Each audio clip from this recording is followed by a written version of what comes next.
What's up mga kasunggab? Maayong hapon sa iyong tanan para dyan sa mga Bisaya dyan at saka magandang hapon po para sa mga Tagalog.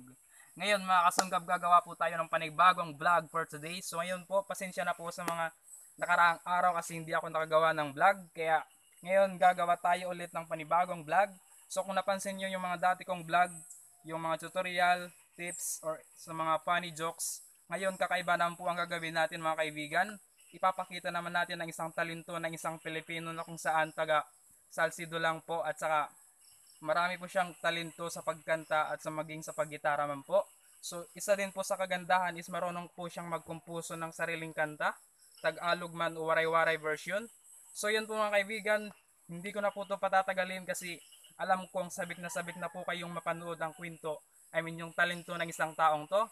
So syempre bago ang lahat mga kaibigan, huwag niyong kalilimutang mag-subscribe, like, at saka share nyo na rin po sa ibang tao or kahit sa social media para mapa-spread po yung video ito. Then, ayun po mga kaibigan, sisimulan ko na po yung video within 3, 2, 1. Peter Pan, that's what they call me. I promise that you'll never be lonely. Peter Pan, that's what they call me. I promise that you'll never be lonely.